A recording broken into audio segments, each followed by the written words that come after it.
Oi, gente. Vamos para mais um conto de consultório.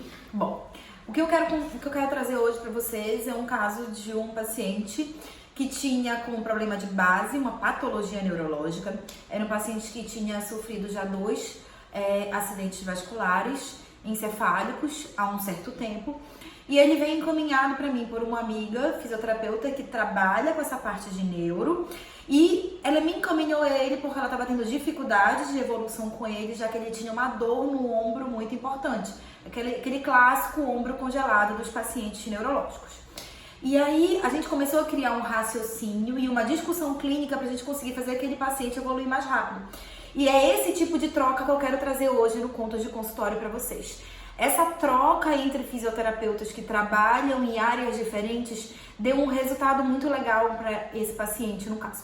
Bom, ele chegou para mim com limitação abaixo de 90 graus, ele tinha muita retração de movimentos da escápula, ok? Ele tinha uma hipercifose, sentia dor constante que piorava quando ele relaxava o peso do braço, ou seja, quando o próprio peso do braço já era uma coisa que aumentava a intensidade da dor dele.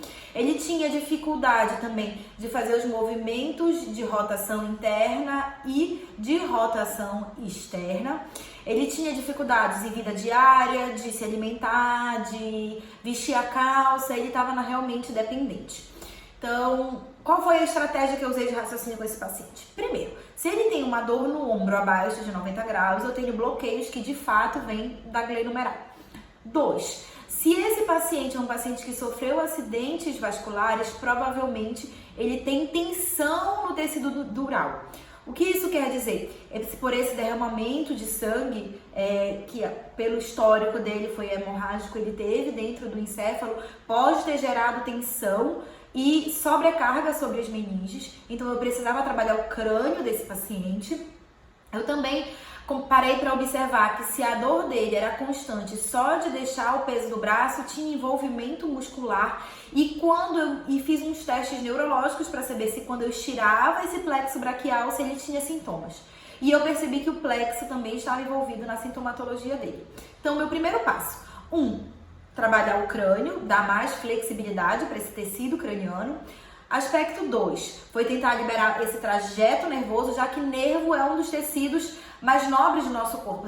Alguém tem que ter prioridade, é que o sistema neural funcione. Terceiro passo, a gente criou uma abordagem com ele do ponto de vista muscular. Então, eu precisava liberar essas musculaturas, relaxar um pouco esses tônus. Não era um paciente que tinha um sintoma clássico de espasticidade e nem de hipotonia. Ele não era hemiplégico, embora ele tivesse uma disfunção em hemiplegia. O que eu quero dizer com essa disfunção em hemiplegia? Ele tinha dificuldade em movimentos, em ativação da musculatura do lado direito, mas ele sim conseguia fazer ativação.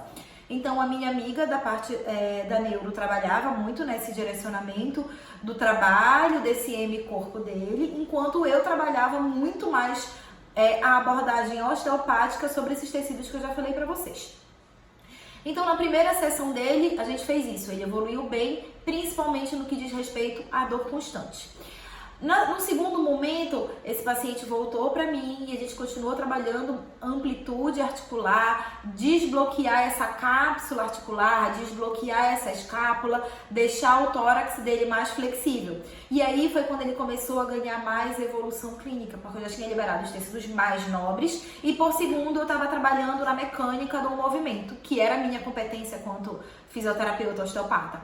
Então, ele saiu já com uma amplitude acima de 90 graus e a gente começou a adotar como estratégia, toda vez que eu atendia ele, eu filmava como ele tinha saído da terapia, para eu mostrar isso para ele, para eu explicar que músculos ele tinha que começar a ativar, o que era importante ele fazer, para eu poder conseguir discutir com a minha amiga fisioterapeuta que trabalhava na parte neurológica. Então, nosso objetivo com esses vídeos era uma discussão clínica interna. Okay? E esse paciente, inclusive, gostava disso e pediu os vídeos para ele ver, porque ele dizia que ajudava ele a acreditar que ele podia ficar melhor. Então, a gente usava esse vídeo tanto para discussão clínica como para educação em dor do paciente também. E esse paciente rápido, ele conseguiu evoluir para uma amplitude a 120 graus e a gente empacou numa evolução. E foi aí que eu comecei a ter que parar para reavaliar ele e entrar em outras relações que eram as relações viscerais. Era um paciente diabético e que tinha dor no ombro direito. Então eu precisava ajudar a equilibrar também do ponto de vista alimentar, do ponto de vista hormonal, para que esse fígado dele funcionasse melhor, para que eu diminuísse sobrecargas à distância, para que aquele paciente conseguisse evoluir bem. No final das contas, foi um paciente que chegou a conseguir a amplitude total, ele conseguiu ficar bem, mas ainda é aquele paciente que, pela patologia de base neurológica, ele precisa de uma manutenção no tratamento, tanto osteopático como no tratamento da fisioterapia neurológica. Mas o principal é que quando a gente pega um paciente, a gente não pode tratar apenas o diagnóstico de patologia que ele tem, a gente tem que tratar o corpo dele. É isso que faz a grande diferença. Eu queria saber de vocês que trabalham com terapia manual, com postura, vocês já atenderam pacientes neurológicos? Vocês já viram a diferença que isso faz na vida dos pacientes de vocês? Me contem, vamos discutir.